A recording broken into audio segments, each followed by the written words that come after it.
sejam bem-vindos ao Emagreça da Teoria Prática. Aqui nós discutimos um conjunto de estratégias para você aprender a emagrecer. Eu sou Flávia Cunha, médica endocrinologista, e hoje eu vou falar com vocês sobre as chamadas canetas emagrecedoras. Não sei se vocês já ouviram falar. Hoje eu tô fazendo um Emagreça da Teoria Prática diferente. Eu tô aqui em Piracicaba, adaptei o meu quarto de hotel para poder gravar o vídeo. É a parte boa, né, da gente poder fazer online de qualquer lugar do mundo.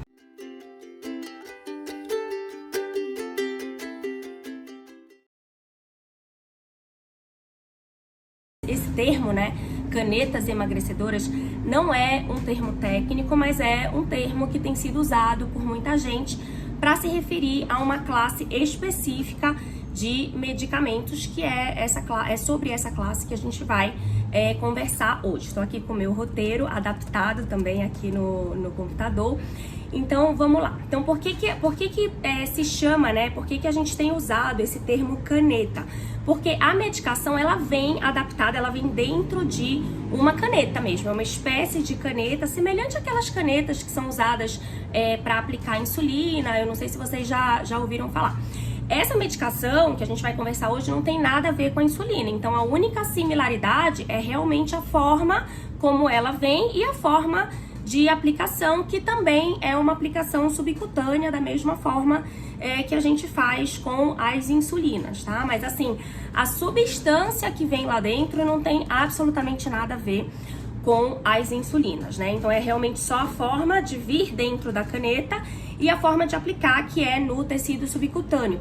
Então essas canetas, elas vêm adaptadas, né? Na pontinha delas tem uma agulhinha bem fininha. Então hoje em dia as agulhas são muito modernas, muito fininhas. Então assim, praticamente não há dor na hora da aplicação, né? E assim também nem gera muito medo, né? Porque geralmente quem tem medo de agulha, vê uma agulha muito grande, já assusta. Então realmente são agulhinhas bem pequenininhas que vêm na ponta dessas canetas. A medicação vem dentro da caneta e aí a gente aplica geralmente aqui na região da barriga, embaixo do umbigo, no tecido celular subcutâneo. O que é isso? É a gordurinha que tem aqui na barriga. Pode ser aplicada em outros lugares, mas classicamente a gente tem feito na gordurinha da barriga. E isso, inclusive, gera um pouquinho de dúvida, porque muita gente acha que pelo fato de aplicar diretamente na barriga, que essa medicação vai agir emagrecendo a gordura da barriga. E na verdade não é assim que funciona. Então ela é aplicada na gordura, no tecido subcutâneo aqui da barriga, mas ela age de forma sistêmica, de forma geral. Então ela age na verdade ela vai, né, cai no sangue e vai para o corpo inteiro, e aí eu vou entrar em detalhes aqui ao longo desse vídeo, dessa videoaula, para a gente entender o mecanismo, para a gente entender exatamente como que ela age, tá? Então, mas o primeiro entendimento, o primeiro conceito que eu queria que ficasse claro, que é uma coisa que gera muita dúvida, é exatamente isso. Ela não age localmente, ela não vai destruir a gordura da barriga, porque muita gente acha maravilhoso, nossa, eu vou aplicar na gordura, vai destruir a minha gordura abdominal. Não é assim que funciona. Agora sim, apesar da gordura visceral, da gordura abdominal ser aquela gordura que a gente, né, tem mais preocupação, que a gente, assim, sabe que tá mais relacionada com doenças metabólicas e até com doenças cardiovasculares, ela tem uma coisa boa, né, uma característica boa, que é a primeira gordura que some num processo de emagrecimento. É uma das primeiras gorduras que some num processo de emagrecimento. Então, o que eu quero dizer com isso? Quando a gente começa a emagrecer, embora assim muita gente ache, ai meu Deus, a minha barriga é a última que some, mas na verdade os estudos mostram que essa gordura visceral, essa gordura central, ela tem uma maior mobilização. Então, durante um processo de emagrecimento, ela diminui muito mais drasticamente do que a gordura subcutânea, que é aquela gordura que a gente tem aqui no braço, aquela gordura aqui do quadril, da coxa, né? Então isso é uma coisa boa. E aí muita gente, quando tá emagrecendo, em uso dessas canetas emagrecedoras, começa a perder barriga e aí acha que é uma ação local, tá? Mas eu queria deixar claro que não é uma ação local, é uma ação sistêmica, só que durante um processo de emagrecimento é muito comum a gente ter maior perda, né, de medidas, vamos dizer assim, da região central, da gordura central. Eu até coloquei aqui um exemplo para tentar deixar isso mais claro. Então, imagina uma pessoa que perde 10 quilos em 3 meses. E aí, imagina que eu vou medir tanto a cintura, isso eu faço no consultório e é engraçado que a gente enxerga isso, né? Esse exemplo que eu vou dar para vocês. Então, a gente vai medir a circunferência da cintura, a circunferência abdominal, e a gente vai medir a circunferência do quadril. Então, assim, essas circunferências vão dar pra gente uma noção de tamanho de cintura, né, da barriga, e de tamanho de quadril. Ou seja, a circunferência abdominal ou circunferência de cintura, ela vai dar uma noção pra gente da gordura visceral ou abdominal, e a circunferência do quadril vai dar uma noção pra gente da gordura subcutânea, que é aquela gordura que se localiza mais em quadril e coxa. E aí vamos lá, vamos voltar para o nosso exemplo. Então a pessoa perdeu 10 quilos em 3 meses, por exemplo. E aí vamos dizer que na primeira medida de cintura, vamos dizer que ela tivesse 110 centímetros tanto na cintura quanto no quadril. Então, na verdade, a relação dela cintura-quadril era igual a 1, era parecido, ou seja, a barriga era do mesmo tamanho do quadril. E aí, 3 meses depois, eu medi novamente, e aí essa cintura caiu para 100 centímetros, ou seja, de 110 baixou para 100 centímetros, e esse quadril de 110 baixou para 107 centímetros. Ou seja, resumidamente, na cintura, essa pessoa perdeu 10 centímetros e no quadril ela perdeu apenas 3 centímetros. Então é isso que eu quero dizer quando eu digo que a gordura visceral ela diminui de maneira mais exuberante. Então a gente vê no mesmo processo de perda de peso, a gente vê que a gente perde muito mais rápido gordura abdominal do que gordura subcutânea, por exemplo, essas medidas aí de quadril, tá? Mas eu só trouxe esse exemplo para ficar claro, né, durante o processo de emagrecimento como é que acontece, e para dizer, para reforçar a ideia de que a caneta age de forma sistêmica e não local na gordura abdominal, tá? Então essa questão de perder muita barriga é do próprio processo de emagrecimento, independente da forma como ele seja feito. Vamos lá, o que são essas canetas? O que tem dentro dessas canetas, né? Então, todas elas, existem vários tipos, várias marcas. Eu nem vou entrar em detalhes, que eu acho que não é o foco aqui dessa videoaula. Mas assim, todas elas são uma substância semelhante a um hormônio que a gente produz naturalmente, que é o hormônio GLP-1. E aí, quando a gente fala de hormônio, muita gente já pensa assim: ah, mas hormônio não dá câncer. Eu sei disso porque quando eu vou fazer reposição de hormônio tiroidiano, para quem tem, né, deficiência de hormônio tiroidiano, nos casos de hipotiroidismo, a primeira coisa que as pessoas perguntam, quando eu digo que é um hormônio que eu vou repor, a primeira coisa que as pessoas perguntam é exatamente isso: nossa, mas não vai me dar câncer, doutora? E não tem absolutamente nada a ver, da mesma forma como o GLP-1 também não tem absolutamente nada a ver com desenvolvimento de câncer, né? Então é uma coisa assim, a gente não vê isso na prática, os estudos não mostram, então não é uma preocupação que a gente tem que ter, tá? Então esse é o primeiro ponto que eu queria deixar bem claro, é uma dúvida comum das pessoas quando a gente fala que essas medicações são uma medicação semelhante a um hormônio natural produzido pelo nosso corpo. Muita gente também pergunta assim: ah, mas se a gente produz normalmente, por que a gente precisa aplicar algo que o meu organismo deveria produzir normalmente? Então a questão é a seguinte: muitas pessoas, né, ou não produzem ele adequadamente, ou produzem, mas esse hormônio não está agindo adequadamente no nosso organismo, né? Então não tem uma ação, vamos dizer assim, otimizada.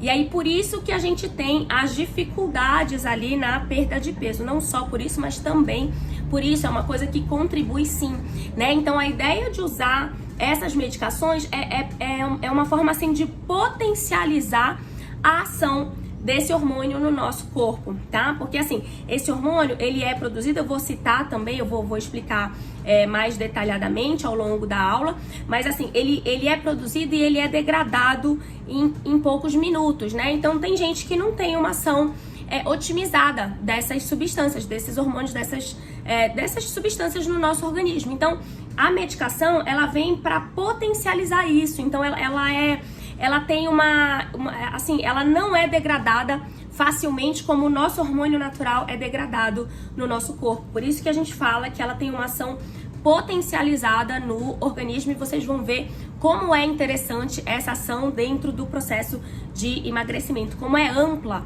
essa ação desse grupo de medicamentos dentro do processo de emagrecimento. Outra dúvida que surge frequentemente, né, quando eu cito também que é uma substância produzida naturalmente pelo nosso corpo, muita gente pergunta assim: nossa, então eu quero medir o meu GLP-1, eu quero ver como é que é, se essa substância tá agindo, se eu tô produzindo normalmente, se ela tá agindo normalmente no meu organismo. E também não é assim que funciona, tá? Então, assim, a gente não dosa, né? Na verdade, a gente até pode dosar, mas isso é feito apenas em pesquisas. E não necessariamente quer dizer que você tenha que ter uma deficiência de produção, porque às vezes você tem uma produção normal, mas você não tem uma ação normal, né? Uma ação nos tecidos. Então a gente ainda não consegue, a gente ainda não tem uma metodologia, né, amplamente utilizada que a gente possa medir isso, tá? Então, assim, em tese, se a gente tem uma pessoa, né, que tá com excesso de gordura no corpo, uma pessoa que tá tendo fome toda hora, não consegue se saciar facilmente, come, mas assim, né, logo digere e logo tem fome novamente, tem que voltar a consumir comida novamente. Se a gente tem esse perfil de pessoa, talvez a gente se beneficie de usar a medicação independente de dosar como é que tá o GLP-1 no corpo ou não. Então, na verdade, o uso é empírico, a gente usa empiricamente a medicação dentro desse contexto, né, imaginando que isso vai ajudar a pessoa a emagrecer, né, a controlar a fome, a melhorar a saciedade e emagrecer. Eu vou explicar com detalhes como é a ação dessa substância, dessa medicação. Vamos lá. Então, vamos lá. Falando nisso, para quem que é indicado? Então, assim, inicialmente essas medicações, elas foram formuladas para que a gente utilizasse em pacientes que têm diabetes. E aí esses pacientes com diabetes começaram a usar essas medicações e aí começaram a emagrecer, começaram a ter uma perda de peso importante, uma perda de peso considerável e uma perda de peso saudável, de forma saudável, né? Então, quer dizer, começou a se perceber que além do controle da glicose, é uma medicação também muito efetiva para controlar o excesso de glicose. Então, além desse controle do diabetes, além desse controle do excesso de glicose no corpo, se observou essa vantagem de emagrecimento, e era um emagrecimento saudável. Por que eu digo emagrecimento saudável? Porque a gente sabe que quando o diabetes está descompensado, o paciente, o indivíduo, ele perde peso, mas ele perde peso por uma lipólise, uma quebra de gordura perigosa. Ele perde peso porque ele desidrata, porque ele perde muita água pela urina, porque a urina tá, né, com excesso de glicose também, então fica puxando água. Então, assim, além da desidratação, tem uma lipólise, uma quebra de gordura perigosa para o organismo, que pode fazer, inclusive, esse organismo entrar num quadro de acidose, que é uma situação muito perigosa para o organismo. Mas nesse caso não é isso que acontece, né? Então, com o uso da medicação no paciente diabético, é uma perda de peso saudável associada a uma melhora glicêmica. E aí, o que se começou a fazer então? Se começou a testar esses medicamentos para pessoas não diabéticas, né? Então, começou a se usar essa medicação através de estudos, obviamente, com pessoas sem diabetes. E aí uma parte desses, e também deu super certo, né? E mesmo essas pessoas que não têm diabetes, elas emagreciam e não faziam hipoglicemia. E muitas vezes elas melhoravam o perfil glicêmico, apesar de não terem ainda diagnóstico de diabetes, mas geralmente elas tinham já uma intolerância à glicose, às vezes até um estado de pré-diabetes. Então, elas começaram a usar a medicação, além de emagrecer, melhoraram esse perfil glicêmico. E aí, assim, isso foi uma coisa muito positiva, né? E também, assim, os estudos mostram uma boa tolerância, uma boa aceitação da medicação. E aí uma parte desses medicamentos, como eu comentei, existem várias formulações, vários tipos, né, vários nomes comerciais, e alguns deles já foram liberados para uso no excesso de peso, na obesidade, independente da presença de diabetes. Ou seja, o paciente, para algumas medicações, o paciente não precisa mais ser diabético, ele pode ter só excesso de peso, e aí a gente já consegue usar essas medicações com excelentes resultados na maioria das vezes, obviamente, né? A gente não pode garantir 100% de sucesso, mas assim, uma parcela considerável de pacientes tem um bom resultado de perda de peso, com uma boa aceitação, com uma boa tolerância dessas medicações, tá certo? Então, resumidamente, a gente prescreve, né, essas medicações para quem tem excesso de peso, sobrepeso, com alguma doença já, né, de risco, alguma doença metabólica associada, que justifique, né, a necessidade de emagrecimento, ou para pessoas que já têm obesidade, né, qualquer grau de obesidade, independente da presença de doenças e também independente da presença de diabetes, tá? Então são essas pessoas que podem usar, claro, quando indicados, né, quando é indicado pelo seu médico, são pessoas que podem usar essas canetas, tá? Essas medicações. Então vamos lá. Como é que age o GLP-1? Então vamos lembrar, ele é um hormônio, né? Então chamado GLP-1. Ele é liberado, olha que interessante, pelas células intestinais. Então são células lá no nosso intestino que assim, são estimuladas para liberar o GLP-1, para produzir e liberar o GLP-1 logo após a gente se alimentar. Então olha só que legal, quando a gente se alimenta, quando a gente come, essas células intestinais recebem esse start para produzir e liberar o GLP-1.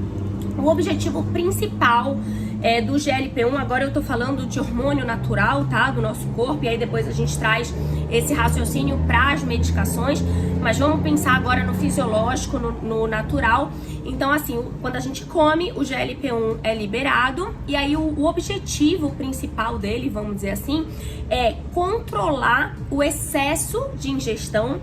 Então é realmente assim, como se fosse um feedback para você em determinado momento parar de comer, né? Então ele controla ali a fome, induz saciedade, ou seja, para que eu não fique comendo como se não houvesse o amanhã, né? Então ele é até uma medicação assim protetora contra o excesso de ingestão, e ao mesmo tempo ele trabalha na metabolização daquilo que eu comi, na digestão e na metabolização, na verdade, daquilo que eu comi, tá?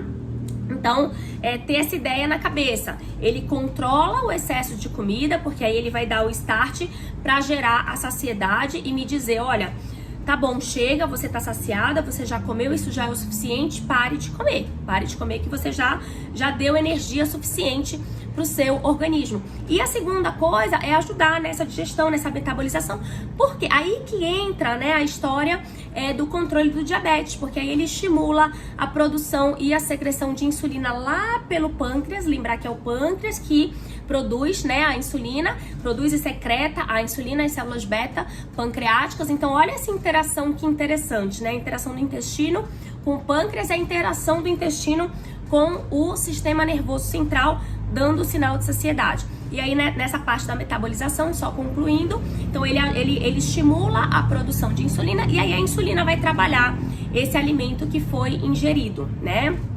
Então, os pontos de atenção que eu coloquei aqui para discutir com vocês é exatamente isso, né? A gente enxergar o intestino não só como um órgão ali do sistema digestivo, né, importante na digestão dos alimentos, mas muito mais do que isso. Na verdade, ele é visto hoje até como um órgão endócrino, como um grande órgão endócrino. Por quê? Porque ele produz um hormônio que vai atuar à distância, né, em partes diferentes do corpo. Então veja essa conexão com o cérebro, né, com o sistema nervoso central, com os centros ali de fome, de saciedade, e ao mesmo tempo uma interação, por exemplo, com o pâncreas, né, para ajudar ali na metabolização dessa glicose, desse alimento que tá chegando, tá certo? E aí eu chamo a atenção também, né, para os estudos mais recentes sobre microbiota intestinal, né, a importância dos alimentos funcionais, eu sempre trago essas discussões aqui, né, nos meus canais, justamente por conhecer essa interação, né? Eu sempre falo da importância das fibras, do que a gente come, interferindo, por exemplo, diretamente no nosso intestino e aí, né, indiretamente na nossa saciedade, na nossa fome, tá? Então, acho que é importante vocês terem essa noção e esse conhecimento também. Outra coisa que é legal a gente saber é que, assim, no jejum, o GLP-1, ele é liberado, mas assim, bem pouquinho, né? Bem lentamente.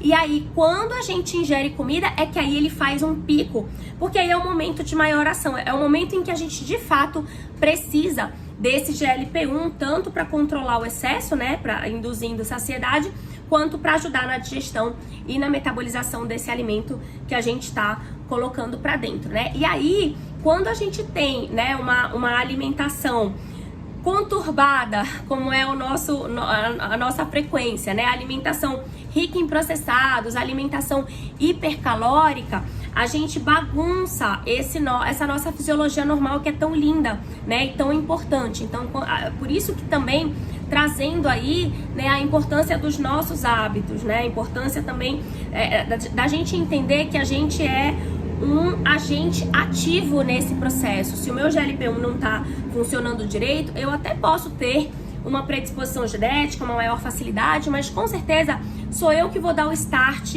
para ele parar de funcionar. E eu vou dar o start através de uma alimentação errada, através de uma vida estressante, de um hábito sedentário, né? Então ter essa consciência também de que a gente pode, ao mesmo tempo, atrapalhar a produção do GLP-1, produção e ação, mas também a gente pode, se a gente quiser, ajudar essa produção natural, tá? Então, embora eu esteja trazendo aqui a ideia, o conceito de uma medicação exógena, né? Uma medicação que a gente vai aplicar para simular um hormônio endógeno, é meu papel, é minha função trazer também o entendimento do que a gente pode fazer naturalmente para otimizar essa produção de GLP-1 natural, essa produção de GLP-1 endógena no nosso corpo, né? Vamos lá, então. Então, acho que a parte mais legal, mais interessante desse vídeo, como é esse efeito emagrecedor dessas canetas, né? Dessas medicações que são análogas, são semelhantes ao GLP-1 endógeno, né? Lembrando que elas são modificadas para agirem por mais tempo, para potencializarem essa ação do GLP-1 no nosso corpo, ou seja, elas são imunes à degradação rápida, vamos dizer assim, tá? Então elas se protegem dessa degradação rápida, por isso a ação tão potente da medicação que a gente aplica, né? Então vamos lá. Eu gosto muito de explicar com detalhes essa ação emagrecedora, inclusive, né, de outros medicamentos, mas também dessas canetas de GLP-1, porque eu sinto isso, né? Muita gente acha que os remédios emagrecedores, eles são como um remédio mágico que faz a gordura sumir de repente, assim, do nada, sem explicação, e não é assim que acontece, tá? Então, assim, todo o processo de emagrecimento, independente da medicação que se use, da forma como se faça, mesmo que você não use medicação, todo o processo de emagrecimento vai depender do que a gente chama de balanço energético negativo, né? Então é você gastar mais do que você come ou você comer menos do que você gasta, do que o seu organismo gasta, tá certo? Então, resumidamente, né, o remédio, ele vai fazer, para que você emagreça, o remédio, ele vai fazer entrar menos calorias no seu organismo. E essas canetas de GLP-1 também vão agir assim. Só que elas têm tido resultado bem interessante porque elas têm múltiplos mecanismos, não é um mecanismo único, como a maioria dos remédios. E aí é isso que eu vou explicar aqui mais detalhadamente para vocês. Então, primeira coisa que eu já até comentei, então o GLP-1, ele atua lá nos nossos centros, aqui no sistema nervoso central, centros de fome e centros de saciedade. Então ele controla o centro de fome para que eu não tenha fome ou que eu tenha menos fome. Então eu não fico tendo fome toda hora. Se eu não tenho fome toda hora, eu não fico comendo toda hora. E ele atua também nos nossos centros de saciedade aumentando essa saciedade. Então, se eu tenho uma saciedade aumentada, se eu me sacio mais rapidamente, vamos lá, vamos imaginar, eu tô comendo, e aí, de repente, eu me sinto rapidamente saciada. Antes de completar o meu prato, né, de terminar o meu prato, eu já tô sentindo cheia, eu já tô sentindo saciada. Então, eu já tenho que pensar em parar de comer. É isso que o remédio faz, né? Ele antecipa essa saciação. Então, ele me deixa cheia antes da hora normal, vamos dizer assim. E aí, com isso, eu também paro de comer antes. Então, se eu busco menos comida porque eu tô tendo menos fome, ou então, se eu paro de comer antes de terminar o prato, ou antes do que eu pararia naturalmente, eu também vou ingerir menos comida, menos caloria. Então, veja, né, que o mecanismo é sempre na ideia de diminuir a caloria que eu tô jogando para dentro do meu corpo, a caloria que eu tô ingerindo na forma de comida, tá? Então esse é o primeiro mecanismo, não é o único, já é um mecanismo muito bom, muito interessante, muito potente, mas olha só, não é o único. Então o segundo mecanismo atua nos centros nervosos de recompensa. Então o que é isso? Esses centros, eles são, vamos imaginar, vamos entender assim, centros de recompensa. Esses centros, eles são ativados quando eu como um alimento que é muito gostoso para mim, né? Então, um alimento que eu adoro, aqueles alimentos que eu já expliquei para vocês que são chamados de super palatáveis, alimentos muito saborosos. Então, quando eu como um alimento que é muito saboroso para mim, na minha concepção, eu tô ativando esse meu centro de recompensa, tá? Então, o GLP-1, ele vai lá e controla esses centros de recompensa. Na prática, como isso se manifesta? Isso que eu tô falando pra vocês é o que eu ouço dos pacientes que estão em uso dessa medicação. Na prática, os pacientes, eles têm menos vontade de buscar esses alimentos super palatáveis. E quando eles comem, quando eles provam esses alimentos, vou dar um exemplo, chocolate, uma sobremesa, uma pizza, um sanduíche, quando eles comem, parece que não tem aquele mesmo prazer, né? Então, até o gosto, o paladar, eles dizem que muda, né? Ah, não tô mais achando maravilhoso o mousse de chocolate que eu amava. Ah, eu era viciada em torta de morango, eu nem tenho mais vontade, eu nem fico mais pensando, né? Então, esses são os relatos dos pacientes. Até bebida alcoólica, eu já tive vários relatos também, né? Então, a pessoa que era viciada assim, no bom sentido, mas bebia com frequência, né? Um etilista social, mas que já estava um pouquinho mais do que o social, toda semana, todo final de semana, ou então em grande quantidade, eu já ouvi relatos de que sente menos prazer com a cerveja, sente menos prazer com a bebida alcoólica. Então isso tudo, esses relatos são resultado exatamente desse mecanismo, né, de atuação nos centros nervosos de recompensa, mudando um pouquinho essa nossa relação com o alimento, em especial com os alimentos super palatáveis. Então veja só, também, né, se eu tô tendo menos prazer com o meu mousse de chocolate que eu comia inteiro, então com a minha torta de morango que eu comia um pedaço grande, se eu tô tendo menos prazer com isso, ou eu vou comer menos, eu vou buscar menos, e aí também eu tô diminuindo a ingestão de caloria, ou então eu vou comer, vou provar, mas eu nem vou querer terminar. Antes eu comia uma fatia grande, agora eu como meia fatia, agora eu como só um pedacinho, 2 colheradas e já fico satisfeita. Então veja que também é uma forma de diminuir a quantidade calórica, a quantidade de ingestão de calorias.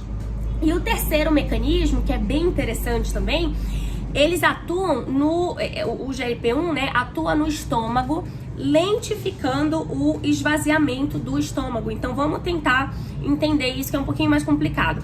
Se eu como uma comida e o meu estômago ele esvazia rapidamente, então vamos dizer que eu comi um mousse de chocolate e aí o meu estômago esvaziou rapidamente, eu vou ter novamente o sinal de fome, né? Então, se ele teve um esvaziamento rápido, eu vou sentir fome rapidamente, então eu vou buscar comida de novo.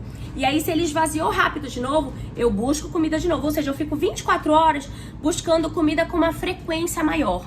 Se o meu estômago começa a lentificar, então ele fica mais lento nesse esvaziamento, eu fico mais horas me sentindo saciada, mais horas me sentindo até às vezes empachada. Por isso que dá um pouquinho de náusea, eu vou comentar, já estamos no meio pro final aqui, vou comentar. Então, se o meu estômago esvazia lentamente, que é o que o GLP-1 faz, eu me sinto sempre empachada, sempre saciada. Então, eu vou demorar mais horas para buscar comida novamente. Então, em 24 horas, eu vou ter uma menor frequência de ingestão. Então, veja que também, através desse mecanismo, eu consigo diminuir a ingestão de calorias, tá certo? Então, são 3 mecanismos bem diferentes, mas assim, que se complementam. São mecanismos bem potentes para poder justificar a menor ingestão calórica e, portanto, o emagrecimento, tá certo? Então, o emagrecimento, ele não vem do nada, ele não é mágico, ele é dependente exatamente desses mecanismos. Agora, se eu burlo esses mecanismos, quer dizer, mesmo empachado eu tô comendo, né? Aí eu não vou ter resultado, né? Mesmo sem fome eu tô buscando comida, eu não vou ter resultado. Mas como ele tem mecanismos múltiplos, ele é muito, muito potente em diminuir, né? Então, por isso que a gente tem tido resultados bem interessantes aí. Muitas pessoas têm tido resultados interessantes de emagrecimento. Às vezes não tudo o que precisa emagrecer, mas alguma coisa a gente acaba conseguindo ter de resultado positivo. Obviamente que isso não é 100%, mas na prática a gente tem visto resultados interessantes, tá certo? Então, algumas orientações finais aqui, né, de como a gente usa a caneta. Então agora é coisa prática, tá? Então só lembrar, aplicação subcutânea, que eu já comentei, agulha pequenininha, a pessoa mesmo pode se aplicar, não tem necessidade de outra pessoa aplicar, porque é uma agulha pequenininha, assim, pegou a gordurinha e injetou a agulha, tá? Você pode fazer aqui na barriga, embaixo aqui da região de umbigo, pode fazer aqui também braço, parte externa de coxa, mas na prática todo mundo acaba fazendo na barriga, que é mais prático, mais fácil de se auto-aplicar. Deve ser guardada na geladeira, essas canetas têm que ser guardadas na geladeira, e aí eu sempre oriento tirar uns 15, 20 minutinhos antes de aplicar, só para não aplicar gelado. Não é que não possa aplicar gelado, mas pode doer um pouquinho mais quando a substância está gelada. Existem medicações de aplicação diária e já existem medicações de aplicação semanal que estão sendo testadas, né, para o uso apenas no grupo de obesidade, com resultados incríveis também, né? Então, mais para frente a gente pode falar sobre isso, quando essas medicações forem de fato aprovadas em bula, né, para esse uso. E não tem horário para aplicar. Tem gente que prefere aplicar de manhã, em jejum. Tem gente que prefere aplicar após refeição. Tem gente que prefere aplicar no final do dia. Agora sim, queria passar para as reações comuns, e aí tem a ver com essa questão de horário de aplicação. Então, o que a gente vê na prática, coisas ruins agora, né, da medicação, que eu só falei coisa boa até agora, coisa ruim que, assim, a gente tem que ter um pouquinho mais de atenção. A principal queixa é náusea, enjoo, algumas pessoas vomitam, né? Isso geralmente acontece no início do tratamento. Tem gente que não tolera e tem que parar a medicação por causa disso, mas esse grupo é pequeno, então a maioria tolera bem, porque é uma náusea inicial que tende a melhorar com o tempo, né? Se a pessoa consegue aguentar, passar por esse período inicial, geralmente o corpo adapta, o organismo adapta, e geralmente ela para de sentir aquela náusea mais intensa, né? Ele pode, então assim, em relação ao horário, né? Então, o que eu gosto de orientar? Se você vai iniciar a medicação, inicie num período em que você esteja em casa. Então, por exemplo, uma sexta-feira, se você não trabalha no final de semana, porque os primeiros dias após a aplicação que são os dias mais exuberantes, assim, em que a náusea é mais forte, né? Então aí pelo menos você tá em casa, você pode descansar. Eu geralmente já associo uma medicação antiemética, uma medicação que controla a náusea. Não é qualquer medicação para enjoo que pode e deve ser usada, porque tem medicação que atrapalha não é que é perigoso de usar junto, mas é que atrapalha a ação da medicação. Então sempre discuta com seu médico prescritor, né? É sempre importante ter essa discussão. Qual é a melhor medicação para controlar essas náuseas, esses enjoos que acontecem no início. E ele pode mexer um pouquinho com o intestino também, né? Então tem gente que pode ter constipação, tem gente que tem relato também de diarreia. Constipação tende a ser mais frequente, mas pode dar diarreia também, tá certo? Bom, no geral, como eu comentei já, né, só pra gente finalizar, essas medicações são bem toleradas, né, justamente porque as náuseas tendem a abrandar com o passar dos dias. Então, né, geralmente em alguns dias, em algumas semanas, o paciente para de sentir ou sente bem leve, é bem tolerável, e aí também começa a emagrecer, e aí dá um ânimo, né, pra continuar usando. E o último alerta, que é um dos mais importantes da aula: sempre usar sob orientação médica. Então tenha um médico prescritor, um médico lhe acompanhando, lhe orientando, que lhe prescreva, que acompanhe os seus sintomas e acompanhe os seus resultados de perda de peso. Tá certo? Então esse foi o vídeo de hoje, espero que vocês tenham gostado, tenham entendido.